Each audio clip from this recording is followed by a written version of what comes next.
Welcome to the April 28th Environmental Board meeting for the City of Issaquah. And I have a few guidelines before we get into our agenda topics. First of all, due to the virtual format of today's meeting, I'd like to start by providing some guidance. We have participants, and by the way, I should introduce myself, I'm sorry. I'm Nancy Davidson, and I happen to be the chair of this committee or this board at this time. We do have participants attending by computer and others who may be attending by phone. For all meeting participants, please speak clearly and pause frequently. State your name each time before speaking. Mute your microphone when not speaking. And if you're having technical issues, try joining the meeting using a different device, such as your smartphone or a tablet. Or there's the call-in information in the meeting invite to call into the meeting. With that, that's kind of the general rules, and we'll get into more later, but I'd like to start by having Megan go ahead and have a roll call of those commissioners or board members in attendance. And please unmute and say here when Megan calls your name. Thank you. Okay. Jamie Finch. Danny Madden. Don McWilliams. Here. Rishi Hazra. Here. Cameron Fisher. Yeah. Laura Labico.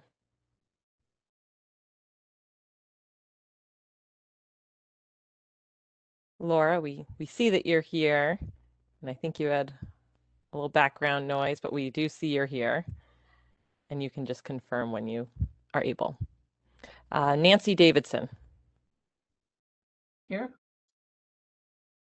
Dan Hintz. Here. Ann Newcomb.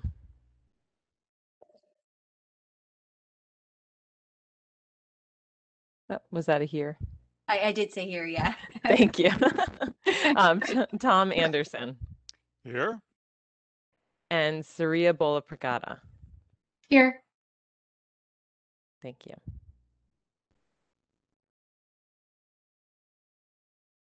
Great. So just as a reminder to the commissioners, if you have a desire to speak, send a chat to all panelists in the chat box and type question or comment. I will try to notice it. Sometimes you have to call my attention to it, but please wait to be acknowledged before unmuting your computer and getting on and talking to us all. Please do not put any substantial comments in the chat. And I don't think any of us are on the phone, but if you happen to call in by phone, you need to press *3 to raise your hand for the board. And with that, we'll start with our agenda topics. And the first one of which is to approve the minutes for the March 24th, 2021 meeting. Are there any comments, edits, or changes to that? Seeing no one, I gotta make sure that I've got everybody, sorry. I don't see anyone raising their hand to chat about that, so we'll assume that those minutes are approved. We also have received minutes for the April 19th, 2021, and today Megan sent an updated version of those that she'd like us to consider that were not in the agenda packet. Are there any comments to those updated minutes provided by Megan earlier today? Seeing none there. I'll assume those minutes are approved as well. With that, we move into the public participation segment of the agenda. For public comments, they're an important part of the public process. We take them seriously, but factor them into the decisions we make. For members of the public joining us, welcome. If there's anyone in the meeting now who would like to make a public comment, please raise your virtual hand. To do that, if you're on a phone, you need to press *3. If you've joined by computer or smartphone, look for a hand icon, which can be anywhere on your screen, I think. And this varies by device. One option may be to go to the participant panel and select your name, then choose raise hand. It also may be located under the reactions menu or more menu. With that, I'll ask Megan to take on any public comments that might come up. Thank you. Thank you, Nancy. I'm seeing one. I will move Connie Marsh up as a panelist. Just one moment. So Connie, you should now be able to turn on your video and microphone. Hi, I'm Connie Marsh. I live on Squawk Mountain. And because I have no idea what your capital improvement plan presentation or conversation is going to be, I don't really know how to comment appropriately to help you out in a capital improvement plan conversation. So it seems like maybe there would be a better way to deal with public comment in that situation. I will try, of course. And then more easy, I can say, yay, Anne, yay, Larry, awesome people, well-deserved of awards, right? Sometimes you just find the perfect people in a year, and this was one of those years. So great. Now, capital improvement plan. So background, I've been looking at capital improvement plans for the last 20 years, right? So I have this litany of plans in my brain. And what I will tell you is environmental impacts are spread throughout the capital improvement plan. And so when you are looking at transportation, you're looking at a variety of types of mobility and potential for impacting or improving the environment. When you're looking at stormwater, you're looking at water quality treatment and how to make fish habitat better. So when you're looking at parks, you are looking at our huge, massive expanse of open space that is also regulated by parks. So with every component, with the possible exception of things like maintaining our shop vehicles and getting a new vector sucker, you are going to be having to look at all the projects and say to yourself, is this going to do what I want it to do for the environment? Now, to be dutiful, it takes a while, and I would have low expectations of yourselves to begin with because it's hard, right? The other thing is near-term funding comes in the first few years, and everything later, where you see the funding out there and it's 6 years, it's 10 years out or whatever, you're going, well, they're thinking they want to do these things, but they don't have the money. They're going to have to gather the money, but they need to put it in the plan in order to potentially get grant funding and to get money. So it seems a little awkward. Now, if you see things in future years that you want to have happen now, the whole idea is you can switch all these projects around to try to get your priorities done because you think that that's more valuable than other things. And so whenever I look at the capital improvement plan, that's how I look at it. Do they have the right projects in near-term funding? And would I rather have different projects sooner and see if we can figure out how to fund those first? Now, I realize this isn't all that much about particular projects, but stormwater master plan, you'll notice is just this big old bundle, and it says we're going to have public input later and we're going to figure out what those projects are. I would question that. When you look at the transportation project that shows that it wants to add sidewalks right in front of Tibbetts Valley Park, well, I don't know. Do we need a sidewalk there? Is that where we want pedestrians, or could pedestrians go in a different place because we already have a sidewalk? So do we have a better place where we could get people out of their cars? So these are just two little pet examples for me that sort of ting my bell, and these are not in the right place. And then the third big charge for me is the beavers in Lake Sammamish State Park, because it says it's a flood control project. It doesn't talk about beavers at all. But what it is it's trying to figure out a way to make the beavers not do what beavers naturally do over in the state park. But the description of the project doesn't mention any of that. And so some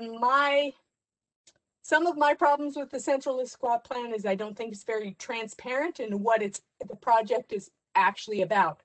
And there's no way that you would know that. So I don't know how to solve that problem, but I see the mayor is here, so I just pushed right there. And hopefully this helps. I don't know that it could hurt. So mush on, have a great time. Thank you, Connie. Is there anyone else, Megan, that signed up to provide comments to the board? There is not at this moment. We'll give everyone one moment to raise their hand as I just move Connie to be an attendee.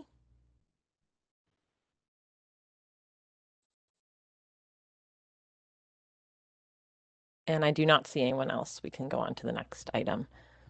Okay, moving on in the agenda. The next agenda item for consideration is the environmental awards. And at this point, I would like to turn this over to our mayor, Mayor Polly. Thank you for being here with us tonight. Thank you very much, Chair. Glad to be here tonight. Nice to see everybody again and to see faces. I was very excited that we had a different process this year that involved more people in looking at the nominations that are submitted for these awards. And just being able to celebrate in a very special way people in our community who are really making a difference. Together, their hours, weeks, and years of service have enhanced, preserved, and protected our community's cherished environment. So the first award, and I was just checking with Megan, have you moved them up or are you moving them up so that we can see them as I talk about them? This is Megan. I have moved them up. So Anne and Larry, if you want to go ahead and turn on your cameras, that'd be great so we can see you.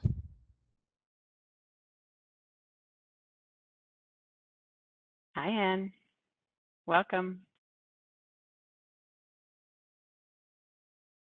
Waiting for Larry. Come on, Larry. He's a tech guy over at Fish, so he should be able to get this one figured out.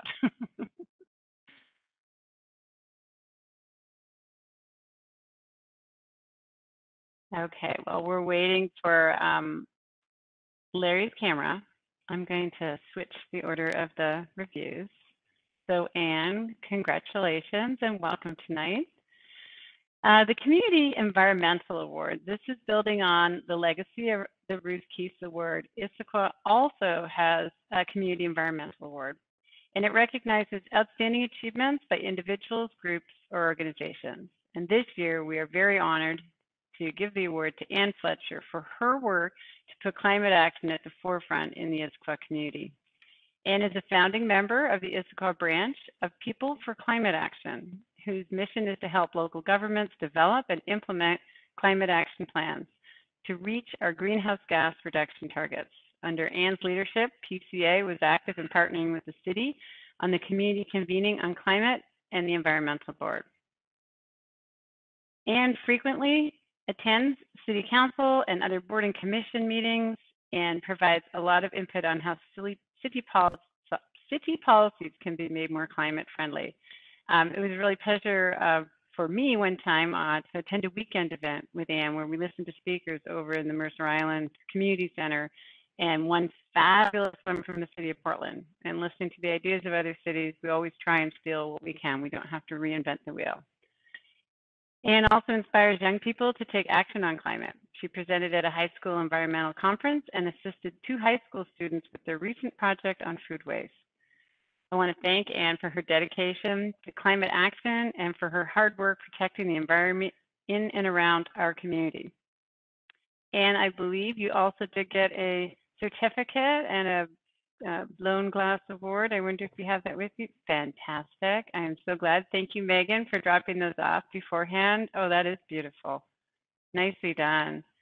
And before I ask Ann to say a few words, I want to say even beyond this award, Ann has just been a partner in supporting me as mayor in my entire 3 years, whether it's been helping me interview for board and commission members or just being a sounding board. So she's been very, very helpful to the mayor's office and to me personally, and I appreciate that a lot.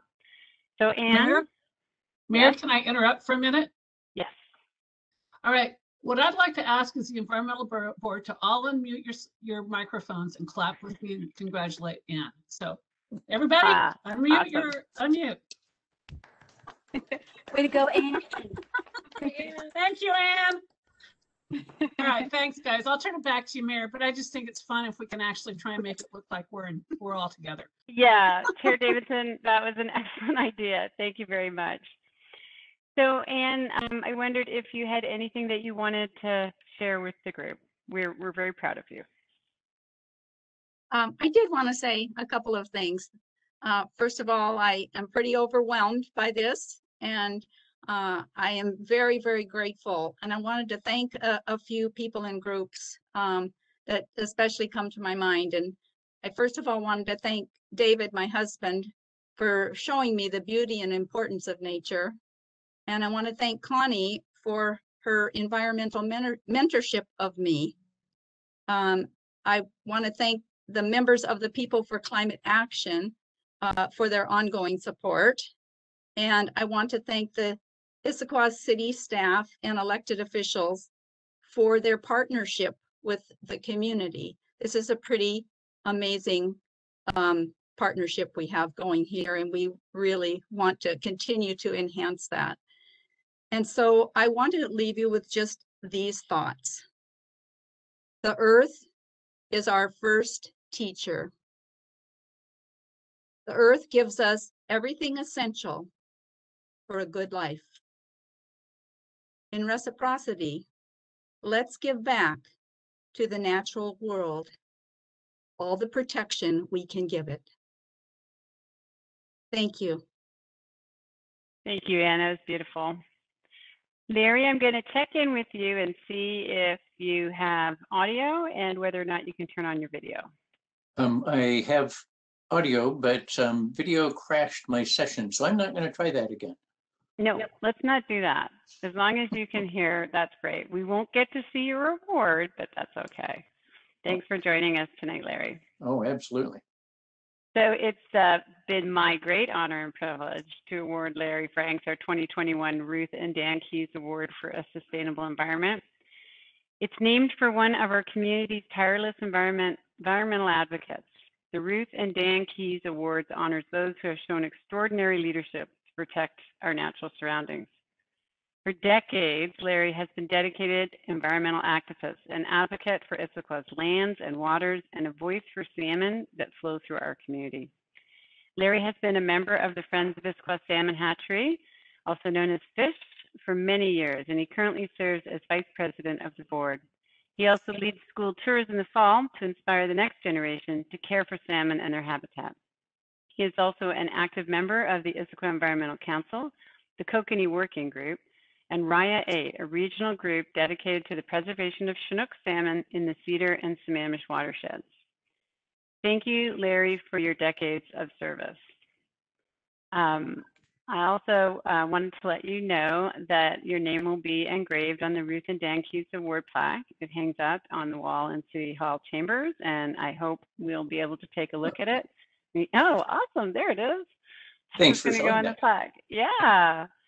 And lastly, this fall, as part of this honor, we'll plant a tree in the Ruth and Dan Keyes Grove of Trees at Squaw Valley Park South in your honor.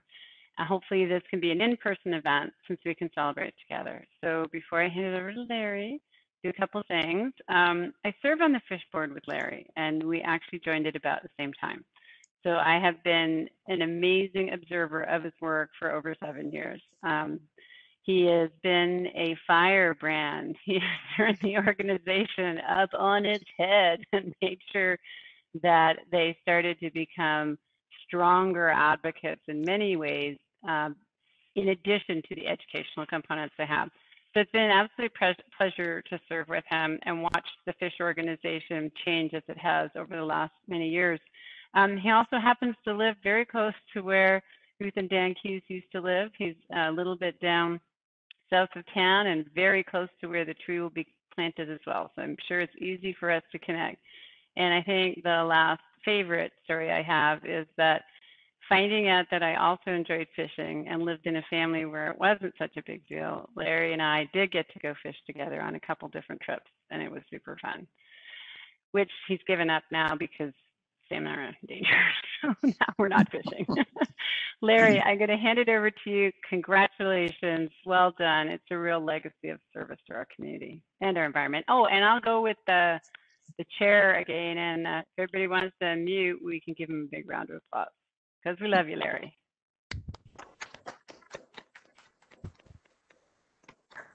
Well, thank And you for the applause and the very kind words. As Mary Lou mentioned, Ruth Keys lived just 2 doors down from me. Unfortunately, that was multiple decades ago. So now it's 5 houses down. But she was inspirational. She was such an advocate for surface water and groundwater, which our fish are dependent on. So I look back at that and just have to tell you that I stand on the shoulders of giants. She was inspirational. Also, that Mary Lou mentioned, I've been shifting my emphasis, both with FISH and the other organizations that I support, to one of broader action. When FISH was originated in 1992, it was all about saving the historical hatchery. Now the focus is on advocacy. It's partnership with other teams. It's partnership with other organizations that have similar goals. If they're trying to save fish, that even makes me more happy. My message to all of us is that it's easy to say that the salmon are an indicator species. The way I interpret that is where they go, we go. If we drive them to extinction, we will follow them. We will delay the inevitable with technology, but we really need to keep that from happening. And that's what leads to many of my climate change engagements as well. So thank you so much for this honor. And I will continue to earn this sort of respect. I really, really appreciate it. Thank you, Larry, and thank you, Anne, and also the Environmental Board for assisting with these awards, and Megan, who is a huge support in helping keep me organized because I can get a little distracted. So, Chair Davidson, back over to you. Thanks for the opportunity to be here tonight. Thank you, Mayor Pollard. We very much appreciate it. With that and that little bit of inspiration from 2 of our community leaders regarding the environment, thank you for your efforts. It's great for all of us. I'm going to move on now to the next agenda topic. So unless anyone has anything they want to add in the chat, and I'm not seeing anything, unless Megan tells me I've missed something. And so the next agenda item is the 2022-2027 Capital Improvement Plan and Transportation Improvement Plan. This will be presented by Megan, and hopefully you've all had the opportunity to review or participated in the presentation that was made with the City Council and several of the city boards so that we all got a broader understanding of it. And so with that, I'm going to turn it over to Megan. I think she has a short presentation for all of us, and then we'll move into comments and others. So Megan? Oh, and by the way, it's Nancy Davidson again, Chair.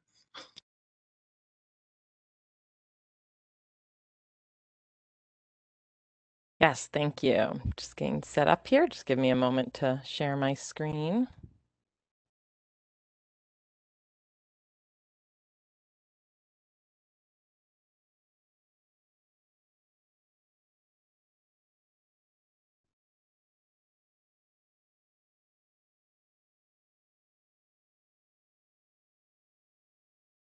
Here we go. And I just wanted to say congratulations to the winners as well. I've gotten to know Larry and Anne very well over the last few years, and it's always a pleasure working with them and hearing from them. So congratulations again. All right, so we are going to get started. So as you know, we're talking about the 2022 to 2027 Capital Improvement Plan, which also includes the Transportation Improvement Plan as a component of that. And similar to Susie's presentation the other night, I will no longer be saying Capital Improvement Plan, but I will be saying CIP throughout, and you are welcome to do the same. It saves us a bit of time. But as you all know, you were either attending the April 19th session where we did the presentation of the plan itself, or had a chance to watch it beforehand. So really appreciate that. So tonight I'm just going to provide a couple high-level overview items from that, and as a reminder of the feedback that we're looking for. But really the content was from that meeting.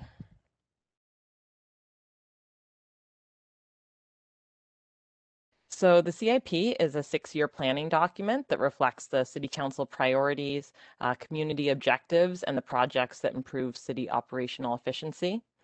One thing to note is that even though the plan has cost estimates for each project, the costs are not set in stone, and it's not a financial commitment from the city, but a planning process. And the CIP contains a list of criteria that the city uses to prioritize certain projects over others. And the criteria includes things like a project's environmental impact, whether there's a dedicated funding source, and the impact to life and safety, among several others. The last CIP describes many capital projects and how they'll be funded. The projects can be categorized into one of several categories, which are listed on this slide here. So the city has 2 main types of budgets. There's the operating budget and the capital budget. The CIP would only be impacting the capital budget. So this table has a slide that summarizes the differences between the 2 types of budgets. An operating budget, which is outlined in the left column, includes personnel costs, professional services, routine repairs and maintenance, like the upkeep of buildings and parks, and other general operating expenses. On the other side is the capital budget. So this covers equipment, materials, and physical structures. So in looking at the CIP itself, you probably saw several of these types of projects included, such as the utility infrastructure improvements and replacements, street sidewalk infrastructure improvements and replacements, and the other items on the slide. So before I get into the feedback, I just wanted to give a reminder about what the board's objective is overall. And I think this can help provide a framework for some of the feedback that we'll be hearing tonight. So the objective of the Environmental Board is to protect, preserve, and enhance the natural environment and take action on climate change to reduce its impacts by advising the mayor, city council, and city departments on the city's plans, policies, regulations, and programs related to environmental stewardship. So this is an objective that we really worked with the community to develop last year as we were developing the ordinance for this process, and it was really helpful to hear all of the thoughts that went into that, and they're reflected here. So the council and mayor are requesting feedback from the board on the CIP as a whole. A few examples of areas for feedback could be on how projects are funded, what projects are prioritized, and if there are any types of projects or project considerations that aren't included but you think should be. The feedback can be general and higher level, or some specific as well if you have that.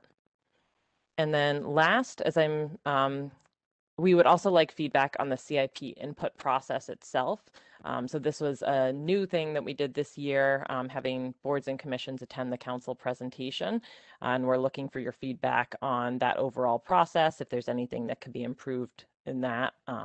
So we look forward to hearing that as part of your feedback tonight as well. And last, I just wanted to go through the next steps. There was some council discussions on the CIP last night. There'll be a public hearing on May 3rd, and then May 11th, the City Council will discuss the CIP more.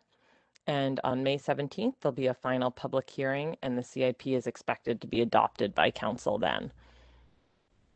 And that wraps up my presentation. I can go ahead and leave this slide up for a minute, and then I will put it down as we get into the discussion, and I'll hand it back to you, Nancy.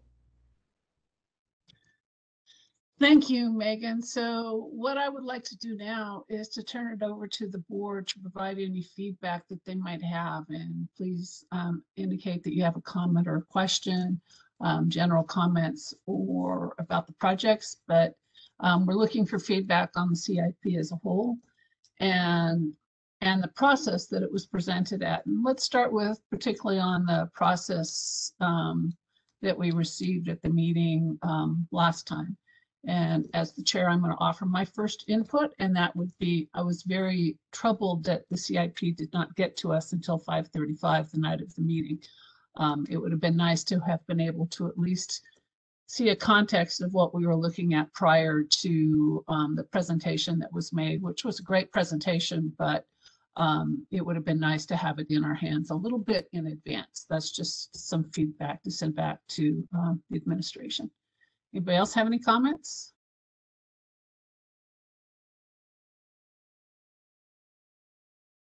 Wow, you guys are quiet tonight. So let's talk next about kind of what you see in the CIP and kind of what you want. Projects. I do have a comment or question. Did you put your hand up in the comment field over in the chat? Am I missing it? Well, I entered something in chat, so I guess is that not the same as raising your hand? Yeah, it is, and it's probably me, so I'm sorry. Let me see if I can figure out what's going wrong on my end, okay? Give me just a sec. This is Megan here. It looks like you have to make sure you're chatting all panelists rather than privately. So I saw that go through privately. See, so it went to the host only. Yep, so just make sure in the two it says to all panelists, and I'll try to get that as a setting. But yeah, so Tom can go ahead with his comment. Go ahead, Tom, and then I think we'll go to and then we'll go to Jamie, okay? Thank you. Okay, so yes, this is Tom Anderson speaking.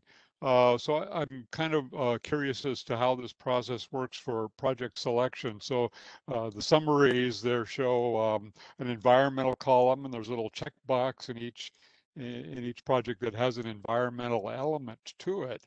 But is that all? Are there some other attributes that one uses to well, how impactful is it environmentally? And is this something that is of high priority or low priority, etc.?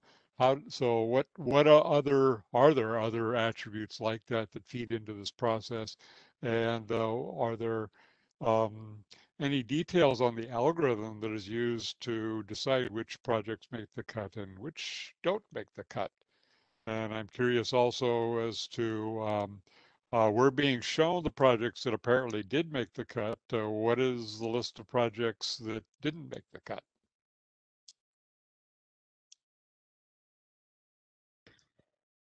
Great. And I don't know if Megan, you have any comments on that, or if you just want to pass that along. This is Megan. I don't have details on the process that goes into it, so that's something I'll go ahead and pass along. Okay, well, let me further comment on that. I think that as an environmental board, that would be something that we could, I think, provide useful feedback on. Like, okay, what is the algorithm to decide what to do and what not to do? And the environmental aspect of that is something that we could and should weigh in on, and we'd be better able to weigh in on that than we would on 150 different projects. It's a formidable list. I downloaded the full detailed full CIP, which is just one page per project with some summary stuff, but it's 150 pages. It's a huge document, and I feel unprepared to decide which ones should and shouldn't be done without more information about how they might impact environmental things. So, for example, I happen to know some things about the Spar pump station that's on the list of the projects, and I've visited that site and looked at some of the environmental impacts there. The description of the project really belies the environmental impact of that project and the acres and acres of debris that have accumulated over the years due to encampments on the property, and how are we going to do better stewardship of that property moving into the future? I mean, these things that apply to the environmental concern there, you can't really get from the high level summary as captured in the CIP. Thank you, Tom. I think that's great feedback that we can send back to the administration. And with that, the next person that's going to be called on to provide some feedback is Jamie. Go ahead, Jamie Finch. Thanks, Jamie Finch here. I thought overall, I did think the presentation itself was very well done. I do think more of my comments are around the broader process and do kind of go along with what Tom was talking about. The city administrator did mention that there was going to be more input on the project selection criteria in the future. That just felt like a miss that wasn't done during this process. And I do think, to Tom's point, that getting a little more pointed about what all of these different selection criteria mean and how much each individual project might be driving or hurting a given selection criteria would be really helpful. So I think some sort of more robust framework, and Tom used the word algorithm, but I think some more robust framework to help all of us better understand the projects. And that's where I think, especially us as the environmental board, being able to comment on how we might ensure that the environmental lens is being portrayed in a way that we're really comfortable with. So I think that for me was the biggest area of opportunity for this process, and hopefully something that we can look towards as in the next process. Thank you. Great. I'm going to skip over you, Dan, right now, because yours is on projects and come back to you. I saw what you said, and I'm going to keep talking about process. So if you want to weigh in on process, please re-comment again. But I'm going to ask now Dawn to come in and join us. Dawn? Yeah, just echoing what Tom and Jamie said, reading through the detailed list, the 150-page document, even the one-page high flyovers of each project, you just don't get a good understanding of what all that money is being spent on, or how it ranks against the other priorities across the city, and why it's getting put forward in this year or next year versus 4 years from now.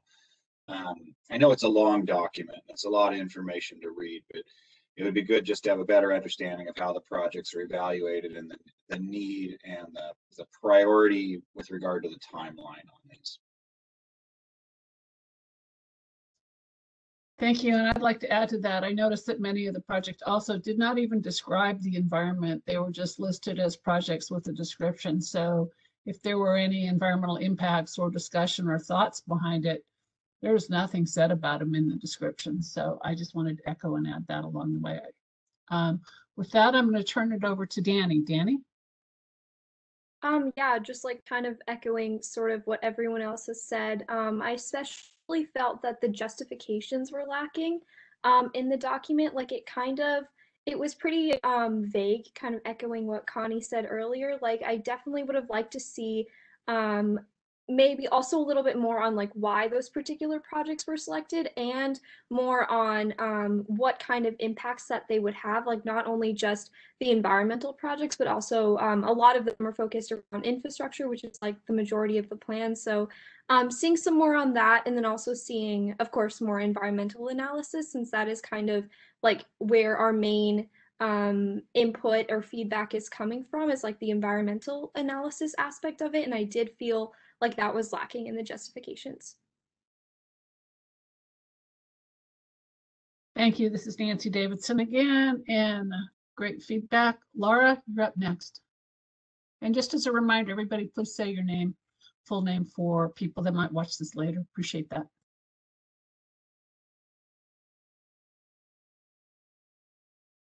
You're on mute. How about now? Can you hear me now? Okay. Hooray. Hello. Technical problems. I agree with everything that everyone's been saying. I think it'd be nice if we just set some general targets somehow for what we're trying to achieve. Like this all kind of exhibits, I think, that we don't have specific goals for how we want to be more sustainable and climate positive. So putting money, deciding where we want to spend like a portion of money to each project, and making sure that it has offsets or benefits, I think would be helpful. And then there's, Portland's eco districts and eco districts models that give really good concrete examples of how to apply those targets, which I think might be helpful to apply in the future. That way we're not just doing abstract things. So, I mean, it's a helpful start, but I think I agree with everyone else. Thank you, Laura. The next one up is Rishi.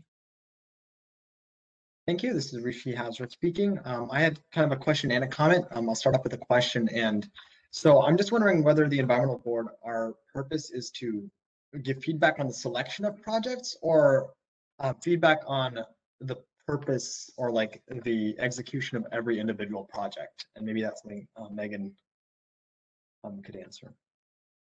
Sure, this is Megan. I think we're looking for kind of some of the higher level feedback. I think we're not trying to get into the specific projects that much as you all have been talking about. There's not a ton of detail on each one. There's a lot more that went into those, developing those, but as there's so many projects in there, it's really providing a higher level overview. So I think the less detailed. Okay, thank you. And in that case, to follow up with my comment, just echoing what Tom said earlier, it would be really helpful to see what were the projects that didn't make it into the list. Otherwise, it's kind of hard to show what we feel in terms of selection, like what we think as an environmental board from the lens of environmental awareness and justice, how we can properly prioritize the city's funding and resources.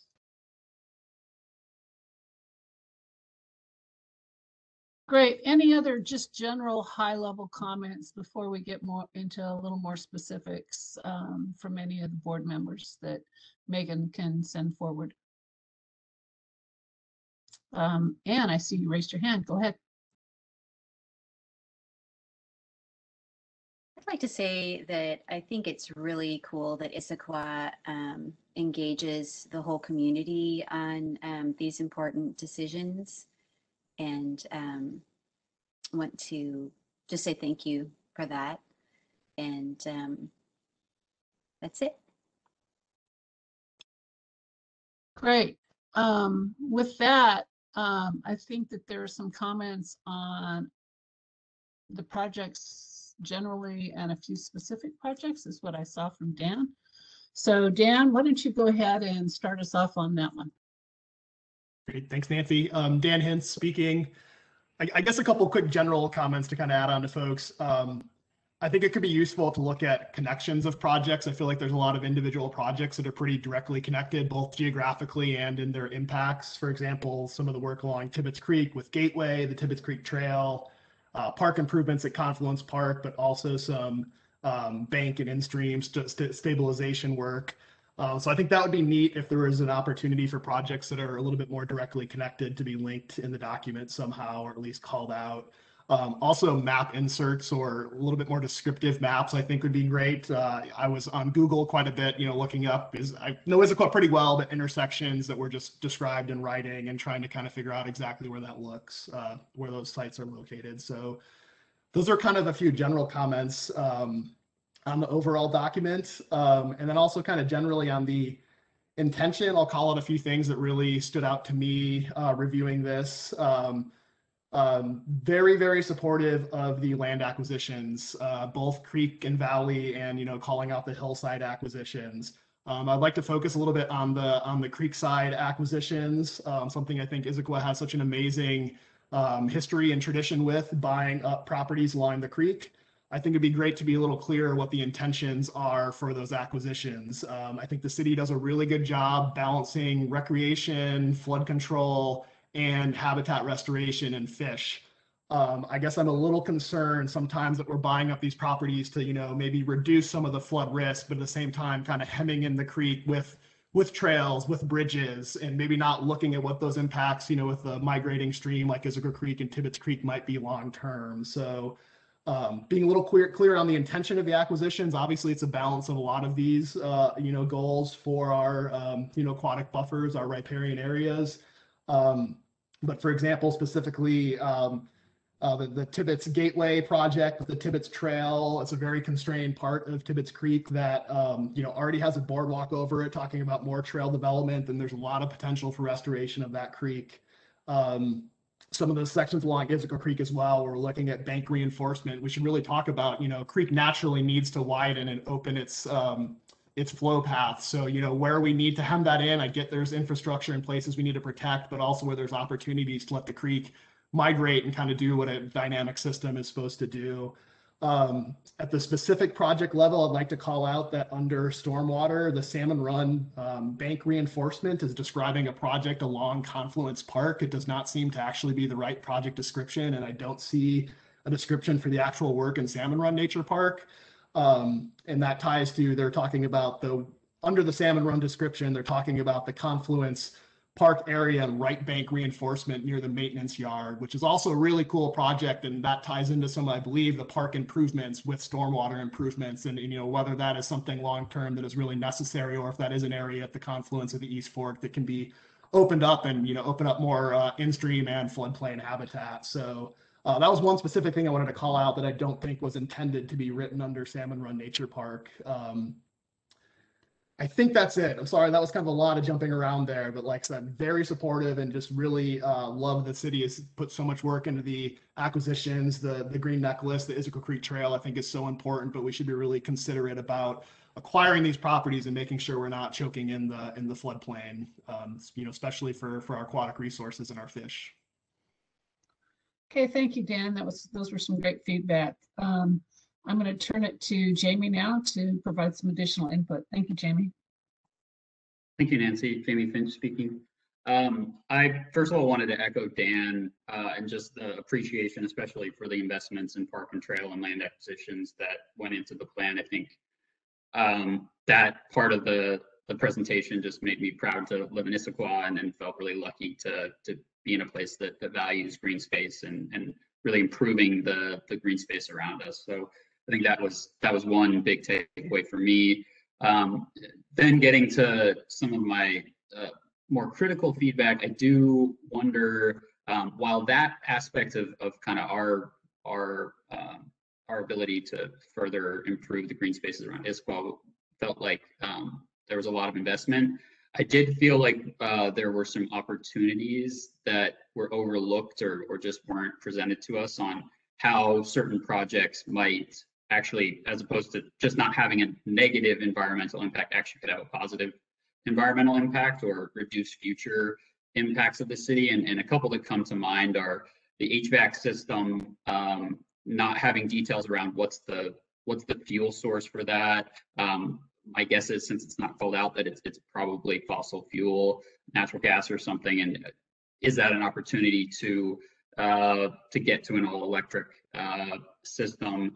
Roof, and again, I don't know if these projects would be relevant for solar, but I think looking at and backing and taking up a bit higher view is like, I do wonder if there's investments that the city could be making that we should have as kind of options within the plan and really be looking at, are there ways to further reduce impacts with some of these projects? So I think the final thing that I just wanted to call out is I know that there's been projects by the county to replace street lights. I do wonder if there's any other sort of maintenance or that sort of project that we should be looking at for the city that might be able to help reduce greenhouse gas emissions from the city. So that I didn't see any projects related to that. Maybe there's nothing there, but I think this also maybe gets back to Rishi and Tom's comments about, are there projects that we have not prioritized or that didn't make it into the plan that might be able to hit on some of those other goals within our mandate? So thank you.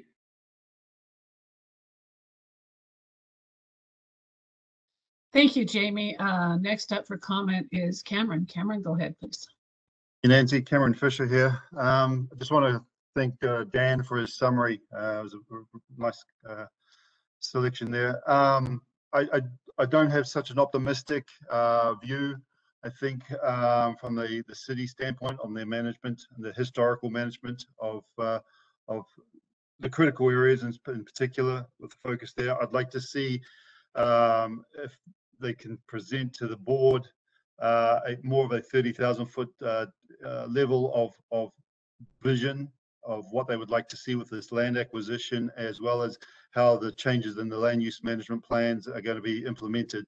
Currently the riparian buffers on some monitored streams are inadequate, and if you're developing with land acquisition, how is that going to play into the protection of these streams and enhancement of these streams, both with the city land, but also with development going on as the city grows. So, thank you.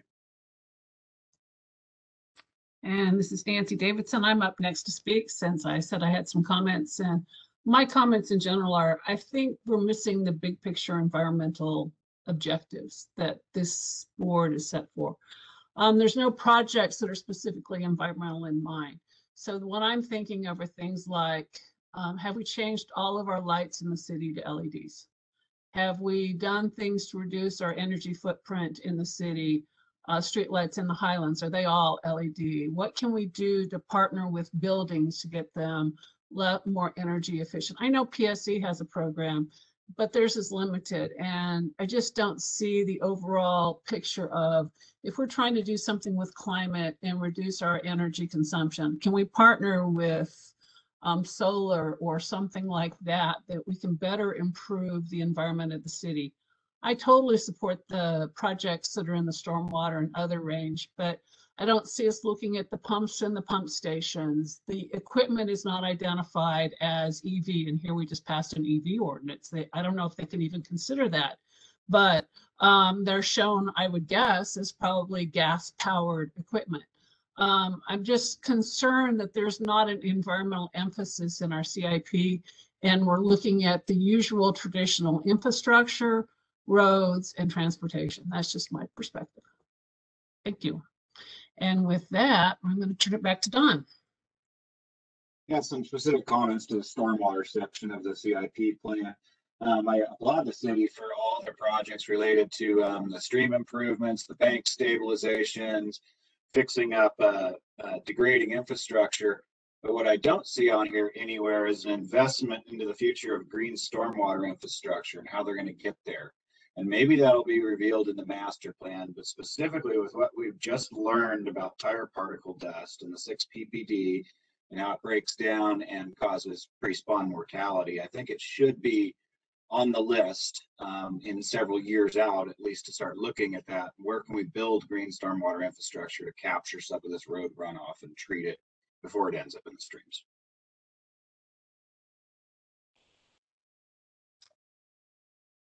Right now, I'm not seeing anyone else providing any comments. Is there any other input that someone would like to make? All right, I'm going to ask Megan to put up her slide again of what we're supposed to provide input on, because right now I can't remember if we've hit all the points.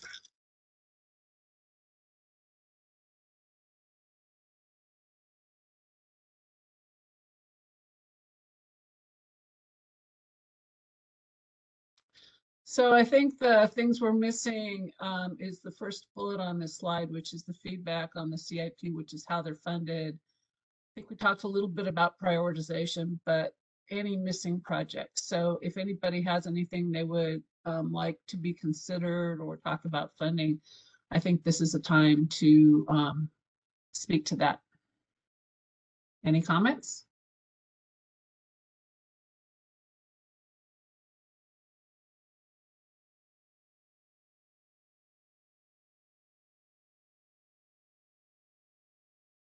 Seeing nobody raise their hands at this point. I just had a general, I'll come to you in a minute, Laura. I did have one general comment, and I know it's kind of a strange one, but it's very specific.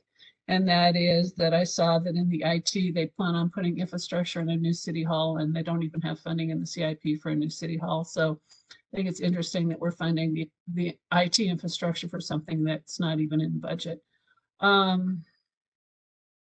But with that, I'm going to turn it over to Laura. Just a brief comment, this is Laura, is that I think it might be helpful to consider the, I forget what it's called, where you do the open, where the community can participate in selecting a certain portion of the budget. That might be a nice application where the community can be proposed a couple different concepts if we're not sure where to prioritize. I don't want to open it up to like a million different subjective ideas, but I do think it's a nice way for the community to feel a sense of prioritizing in what ways we're going to focus on the environment. And then the other part is, I think, probably calling out specifically an environmental budget, or as they were saying earlier, an action item for each thing might be helpful to giving more context. That way it's just top of mind more frequently.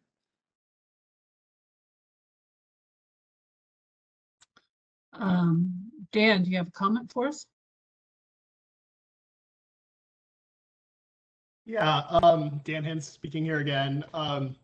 Just kind of reflecting on a few comments about not having environmentally specific goals in here, and I mostly agree with that. And I think there is a big opportunity to, kind of better dedicate or define projects that have, kind of more maybe pure environmental benefits. I will say that, maybe sometimes it is kind of semantics to an extent. A good list of the stormwater utility projects are intended to be in-stream restoration and riparian work. There's the Laughing Jacobs Creek enhancement support, the Lower Issaquah Creek riparian work, the Squak Valley work.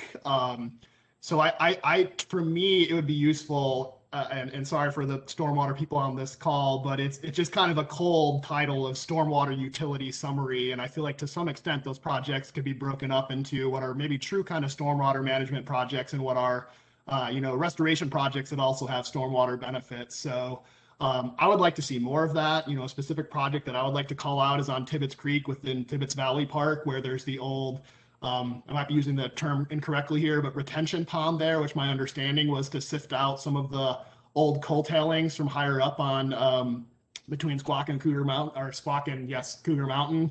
Tailings that have been capped, and that is really choking out or capturing a lot of the sediment that's really important for salmon spawning downstream on Tibbetts Creek. And I know there's been a lot of interest by Trout Unlimited, the tribes, to look at removing that pond, since it's no longer really serving the purpose of filtering out some of the coal tailings coming down.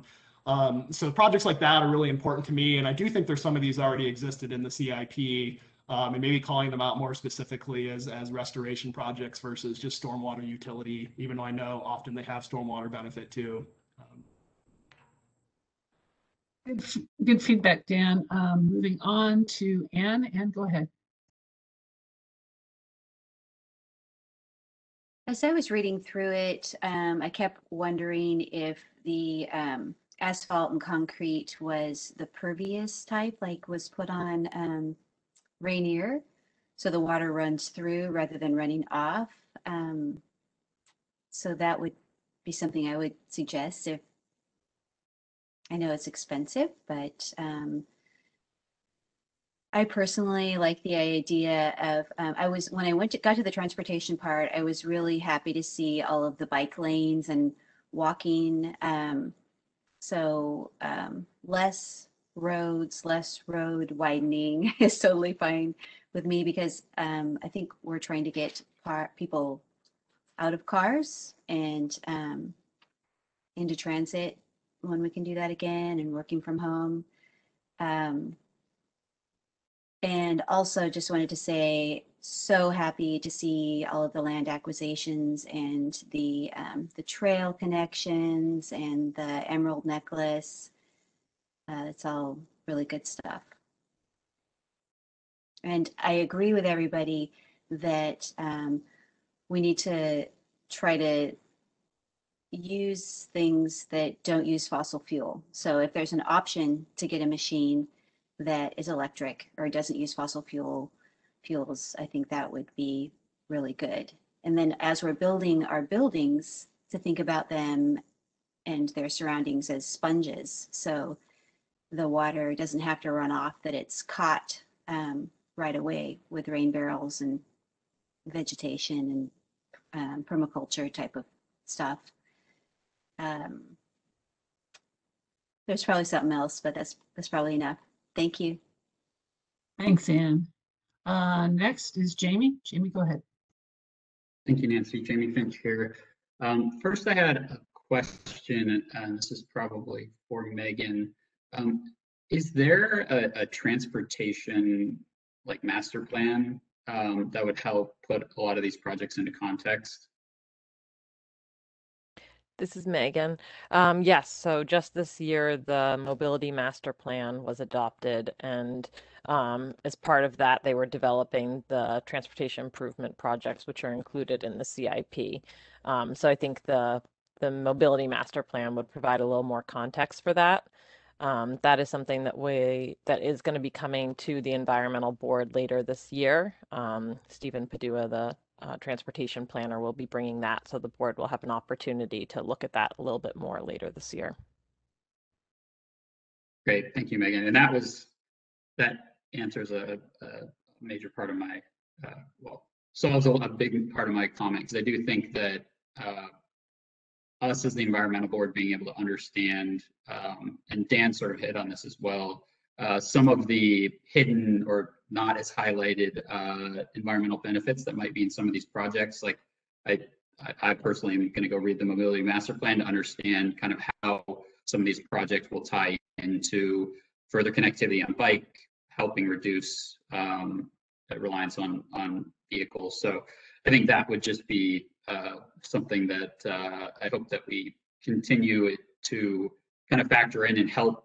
I don't know the right way, but it kind of goes back to what Dan was saying with connectivity of projects, helping us understand the broader perspective of how some of these tie into key choke points for bike access or whatever it might be. That would just be helpful as part of some of these projects, because I'm sure a lot of them do that, and it would just help us understand some of those values that might be brought from projects.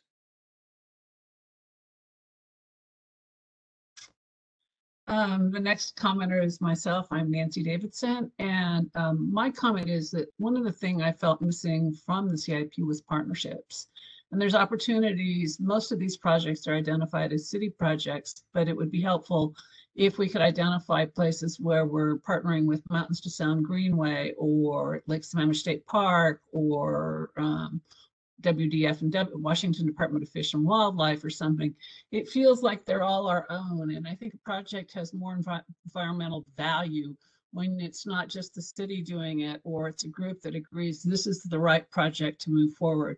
I think that can also not just be for like stream or hillside type projects, but it also could be for other projects like, as Megan knows, one of my really big interests is streetlights. I really would like to get a night sky back in Issaquah. It's a goal of mine. And so the LED streetlights, I think, can really improve things. And she's seen me send lots of emails about it. I know that. But I mean, I think there's some partnerships here that we can build that helps us get a better environment for us. And I'd really like to see some of that show up in the CIP, because they all feel like they're city projects. And I know that some of these can't be done by the city alone. So I think that's what I'm looking for in this. And with that, that's all of mine. I'm going to Laura. Laura. Hi, this is Laura again. For projects that are missing something that, this is minor, but under waste management, we have such a good composting system here, and there's so many people who aren't composting, and it does so much to enrich the soil and reduce methane. So you get CO2, sequestering, and then you also get the methane reduction. So it's sort of a win-win. That's an easy hit that I just don't think there's a good reason for most people here to not be doing composting. So if I were to throw in a pet project, like you were saying, I think that would be just somehow to increase awareness and even application of it here in the city would be great. I'm sure I know there are a lot of issues with water management to be addressed, but it's a huge win for a lot of reasons. That's it. Thanks. Okay, Rishi, it appears you have a comment. Go ahead. Yeah, I had feedback on that aspect of whether any types of projects were missing from the plan. I think one sector of projects has to do with the K4C plan that Issaquah signed on to.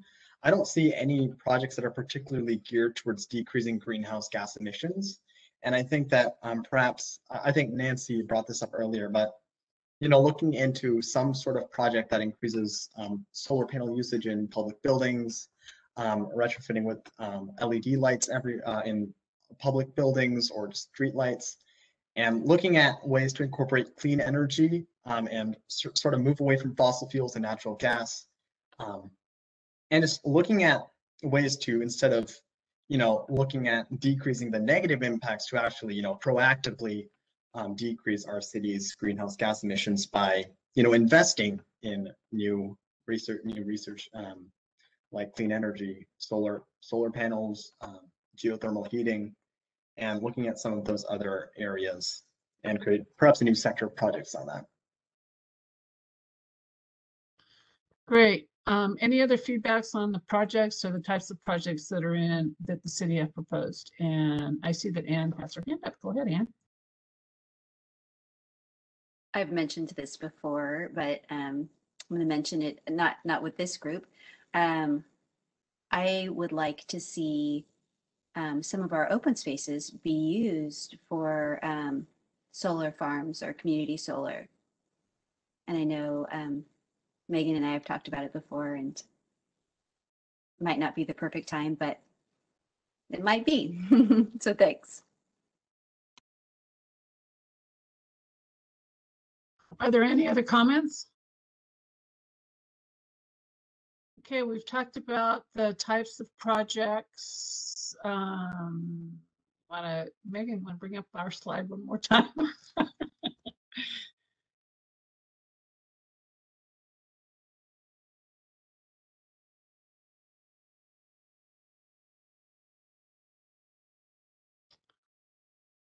So I would like to at least open it up for, well,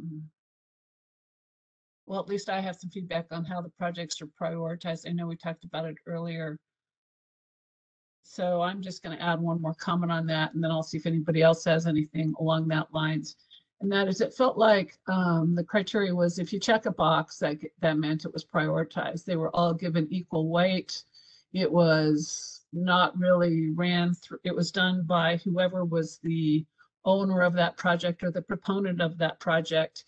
And they got to assess if it was an environmental benefit, I think, or it has an environmental impact. You can't tell if it's a positive impact or a negative impact.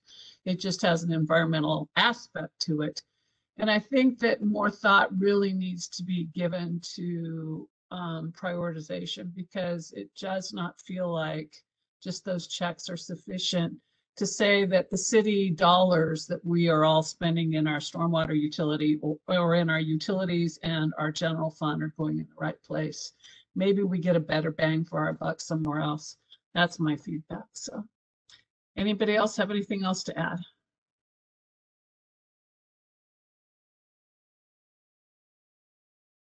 Well, it appears we provided the type of feedback that the administration was looking for. Is that accurate, Megan?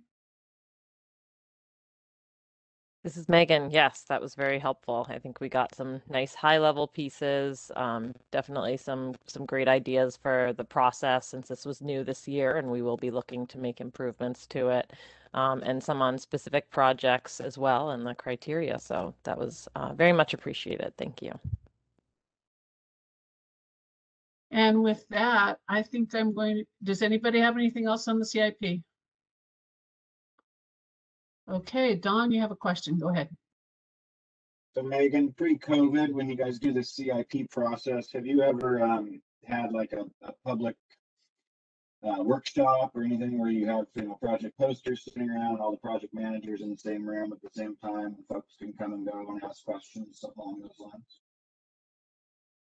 This is Megan. I have not been involved in the process before, but I believe at least the council meetings, staff was all available there to answer questions, but I'm not sure about the other parts of that.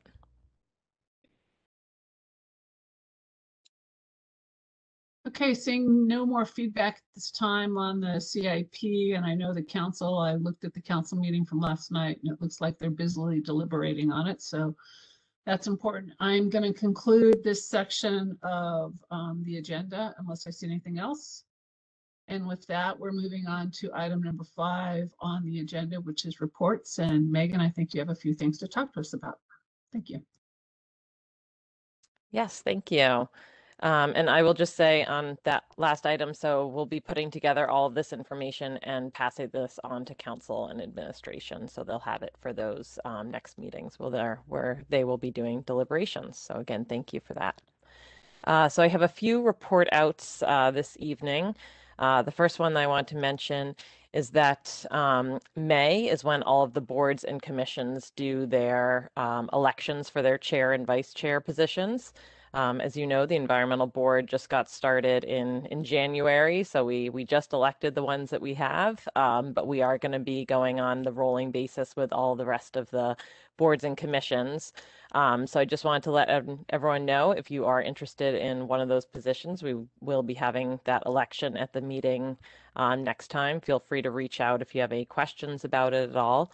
Otherwise, we'll be looking for nominees. And both Nancy and Jamie have let me know that they're interested in continuing in these positions. So thank you for the work that you've done thus far.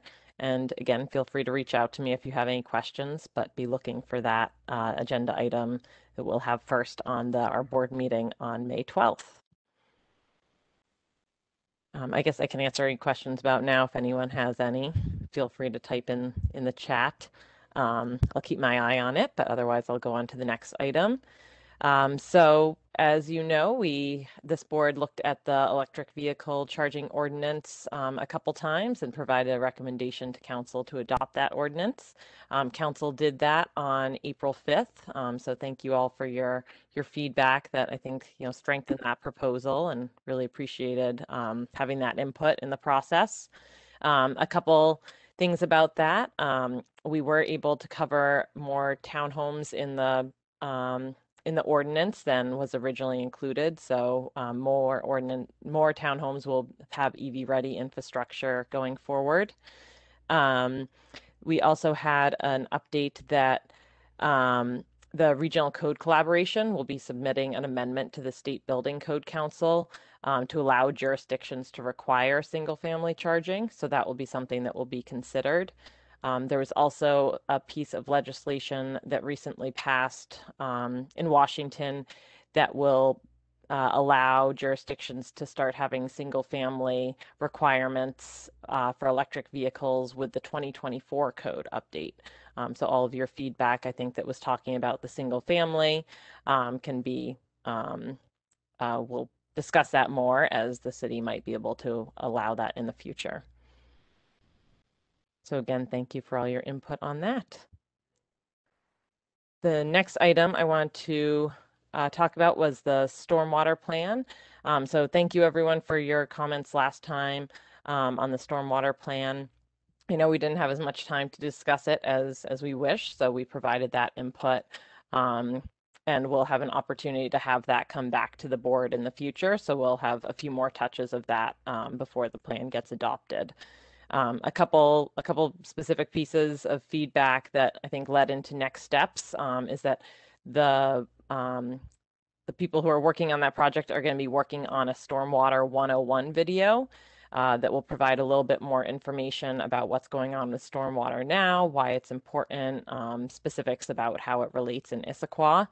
So that will be something that community members will be able to view, but it'll also be something that board and commissioners can watch to get a little bit more background information on it.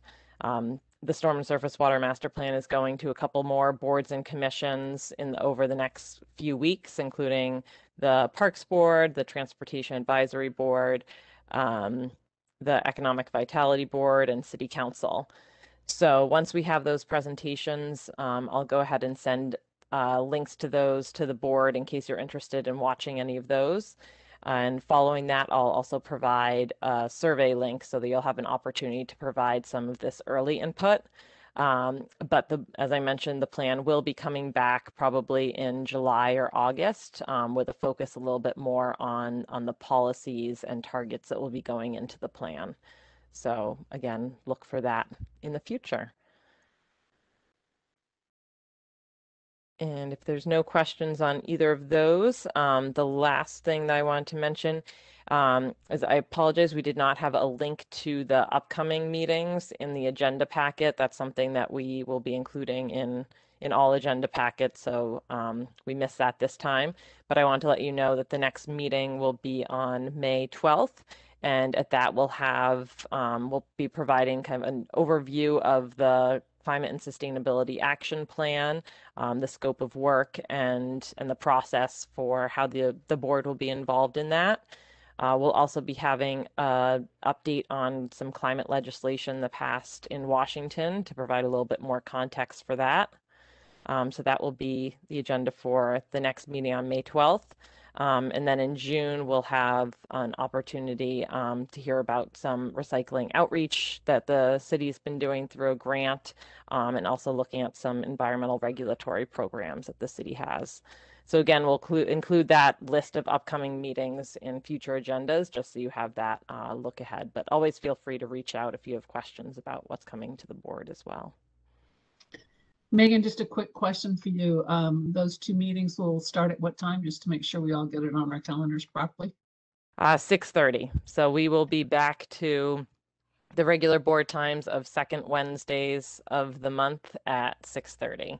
So thank you for your flexibility in April and having those 2 meetings. Great.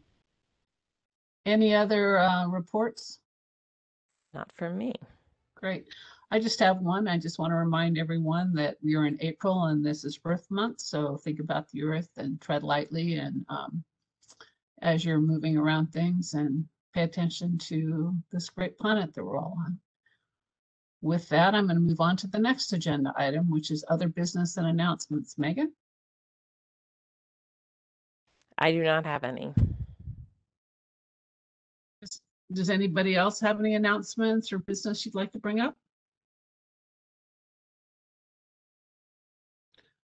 Well, just as the chair, if anyone else would like to take over as chair, I would not be offended during the elections in May. If someone else wants to step up, I'm just doing this to try and help this committee be successful. And I suspect Jamie might say the same thing about his role. So please feel free to let Megan know if you really are interested in this. It's interesting for me. With that, anything else for the good of the order? Go ahead, Megan. I see Anne has a comment. I'll be out of town in May, and it seems like it's a meeting that I'm not going to want to miss, but I don't know if I'll have reception, so I don't know if I'll be able to be here on the 12th.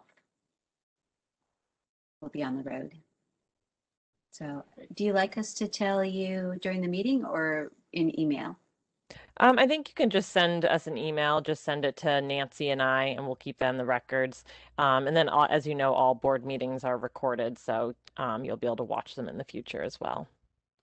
Thank you.